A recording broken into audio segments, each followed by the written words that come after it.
Have you ever loved someone so deeply that even their silence echoed louder than their words? Have you ever looked at someone and felt both peace and panic? Felt like you finally belong, but also like you could lose it all in a breath? This is the paradox of love. It holds you and haunts you. It makes you whole and somehow leaves you undone. Tonight, let's ask a question that most people run from. What is love, really? Not the version we see in movies. Not the filtered captions or temporary butterflies. But the real kind. The kind that shows up and stays. The kind that transforms you, and sometimes hurts in the process. Love is the moment you exhale in front of someone and realize you don't have to pretend anymore. It's when your laughter finally sounds like your own, not a performance. It's the safety in someone's eyes, the quiet understanding that says, "You are not too much here." But here's where the paradox begins.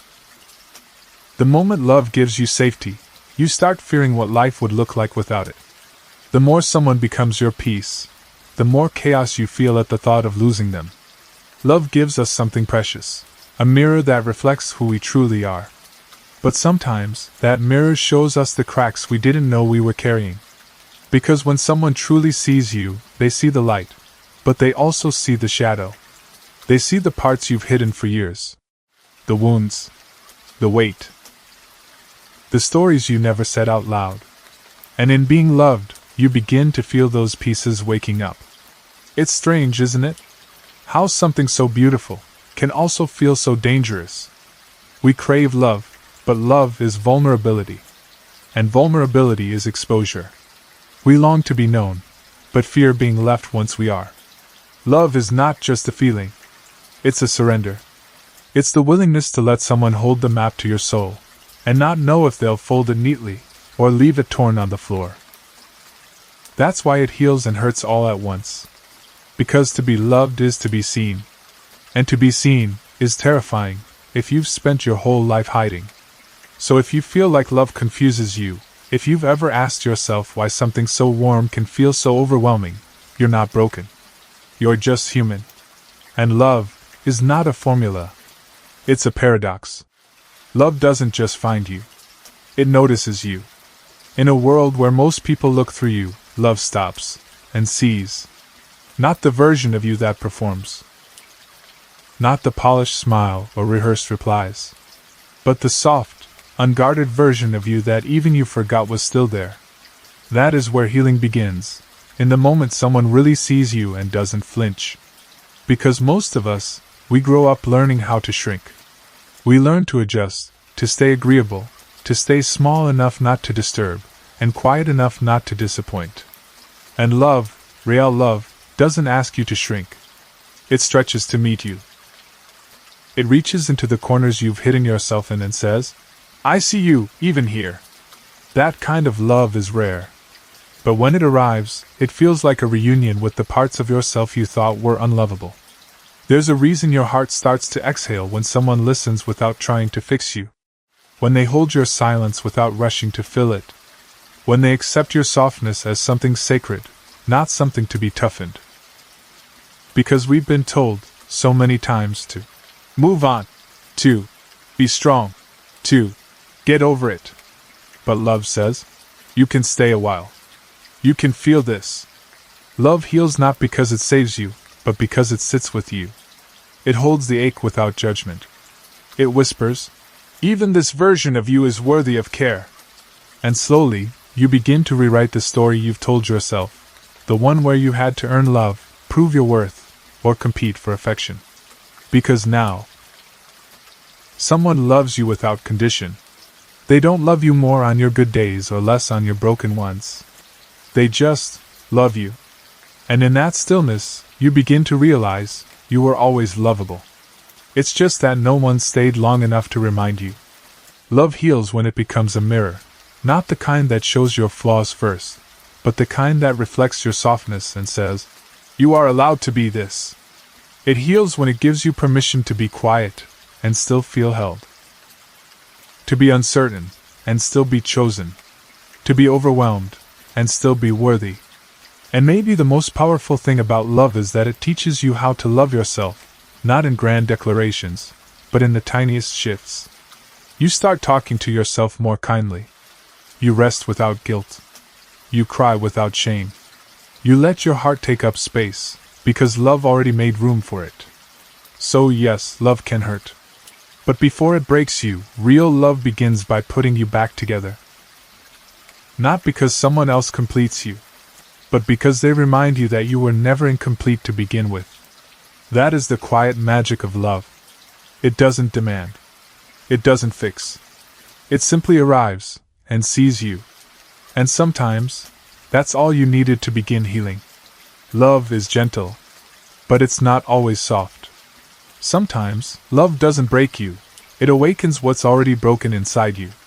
And that hurts in a way few people talk about. Because real love, the kind that sees you deeply, doesn't just comfort you. It also touches places you've spent years trying to forget. Old wounds. Buried fears.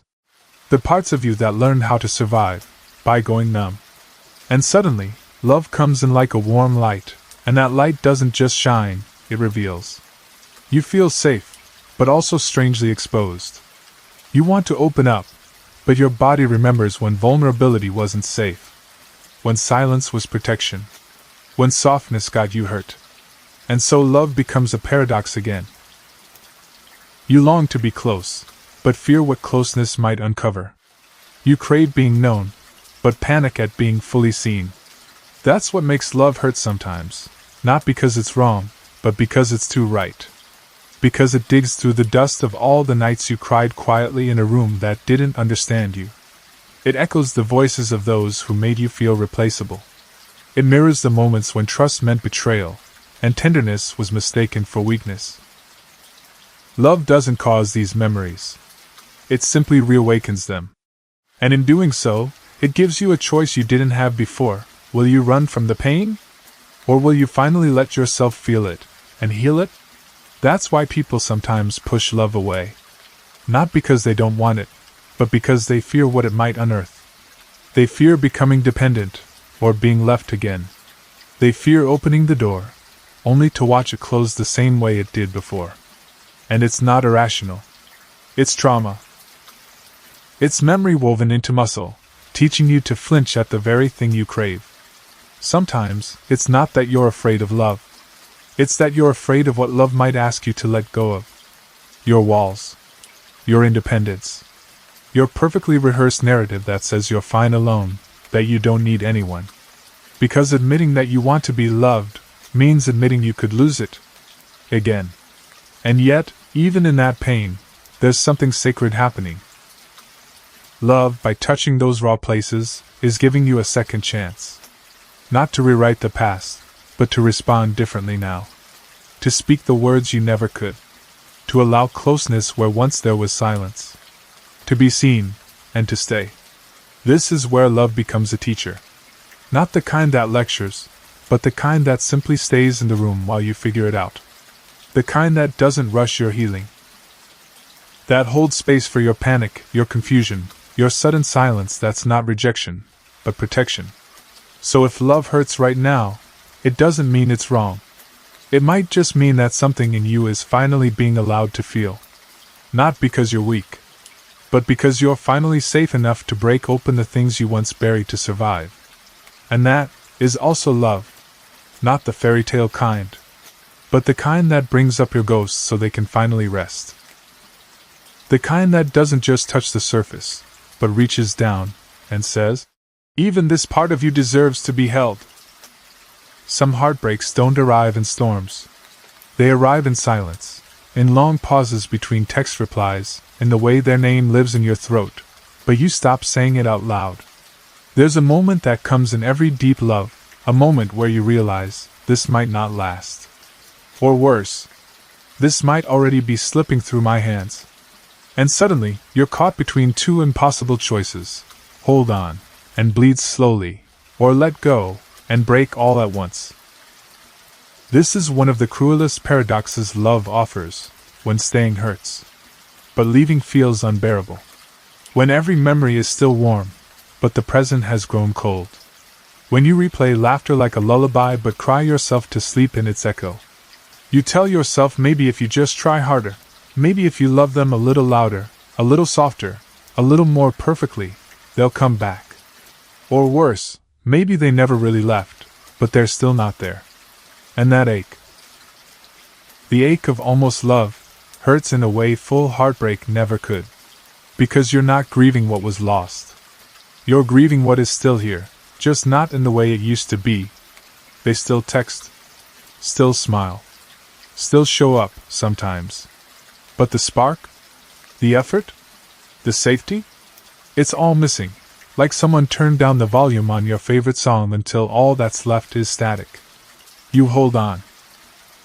Not because it's working, but because letting go feels like tearing away a piece of your own identity. Who are you without this love? Without the future you built in your head? Without the version of you that only existed when they were by your side? And yet, staying means waking up every day to something slowly dying. It means waiting for words that never come, settling for attention in crumbs, and loving someone who may already be gone in every way but physically. But letting go? That means facing the nights alone. It means deleting conversations that once felt like poetry. It means walking away while your heart is still begging you to stay. And so you float. In between. Not fully in love. Not fully out of it. Just suspended in ache. You pretend. You perform. You smile in photos and cry on pillows. You replay old messages just to hear their old self say they loved you. And you wonder, how can something that once felt so safe now feel so sharp? But here's the truth no one tells you. Sometimes the most loving thing you can do is let go of someone who's already let go of you. Not out of anger, not out of bitterness, but out of self-respect. Because love should never require you to slowly abandon yourself just to keep someone else around.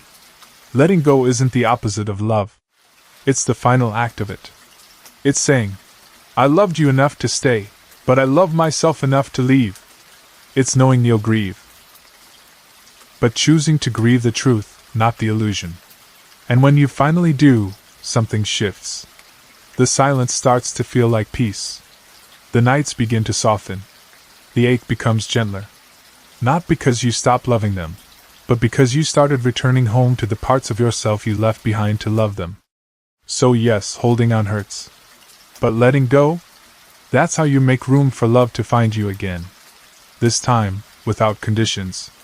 Sometimes, love doesn't feel like fireworks. It feels like a sigh.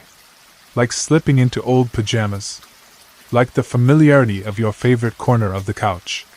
It feels like home. And that's what makes it so confusing. Because when someone feels like home, even if they hurt you, even if the love has grown heavy, you still crave it. You still return. That's the paradox. We don't always return to what's good for us. We return to what feels familiar. What feels known. What once made us feel whole. Even if that home is now full of drafts, of closed doors, of lights that no longer turn on.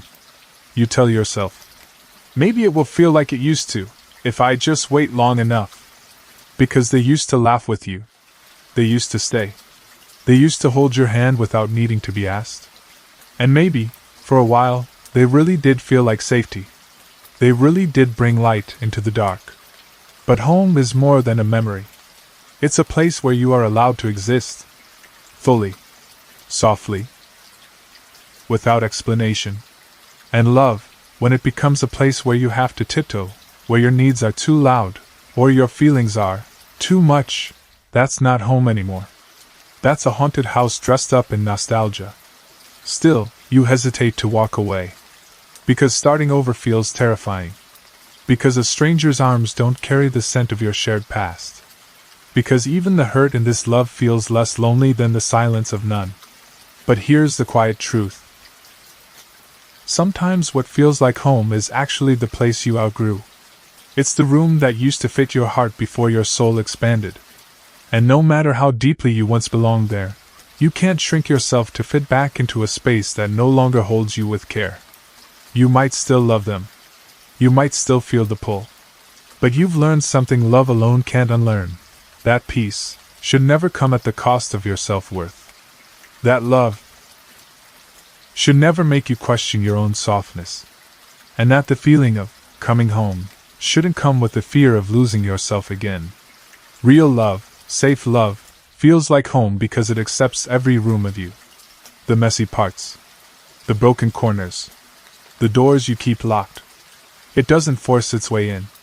It sits at the doorstep until you're ready. And it waits, not out of obligation, but out of devotion. But if you're the only one waiting, if you're the only one still trying to make that house a home, then it's okay to walk away. Not because you don't love them, but because you love yourself enough to search for a new place to rest. And one day, you will find a love that doesn't feel like you have to earn it. That doesn't make your nervous system brace for change. That doesn't confuse your heart or question your worth. It will feel like coming home, but not to someone else. To yourself. Some love stories don't end with the door slamming shut. They end in whispers, in unsent messages, in the way you still reach for their name in your mind when something beautiful happens.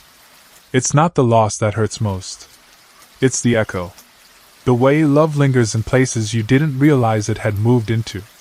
Your favorite song feels different now. So does your morning routine. Even your reflection looks a little lonelier. Because once you've loved deeply, you don't just lose a person. You lose the version of yourself that existed in their presence. But here's something you may not have noticed yet. The fact that you loved at all means you're capable of something infinite. It means your heart was open. It means you let someone in, even though you knew they might leave. That is bravery. And when that love becomes a memory, a scent, a date, a photo you can't delete but can't look at either, you begin the slowest kind of healing. The kind where you stop checking your phone. The kind where silence no longer sounds like punishment. The kind where you start remembering yourself outside the shape of them. You stop asking, were they thinking of me too? You start asking, what am I thinking of myself? You stop replaying the moment they stopped trying, and start replaying the moment you began surviving. That's when something subtle starts to shift. You feel the weight lessen. You breathe a little deeper. The ache becomes less sharp. Not because you've forgotten, but because you've finally forgiven. Not them. Yourself. You forgive yourself for staying too long. For hoping too hard. For loving them more than they could love you back. And suddenly, the grief turns into a teacher. Not one that scolds, but one that softens. You realize love isn't just about who stays. It's also about how you rise after someone goes. Because beginnings often look like endings at first. And healing doesn't always come with fireworks. Sometimes it comes with clean sheets, a quiet morning, and a single, brave decision to try again. You begin again the first time you laugh without guilt. The first time you sleep through the night. The first time you stop checking their social media. The first time their name passes through your thoughts like a leaf in the wind, soft, drifting, no longer clinging. And when you begin again, you do so differently. Wiser. Softer. Not bitter, but aware. You carry the memory without letting it weigh you down. You carry the love as something that once lived in you but doesn't define you. Because you are not just what you've lost. You are what you've survived. What you've grown through. What you're still learning to believe again. You are the moment after the storm when the sky starts to clear and the earth smells new again. Love may have left, but you remained. And that means there is still so much left to feel, to give, to discover. You begin again, not when someone new enters your life, but when you return to yourself. And that, too, is a kind of love story. The most important one.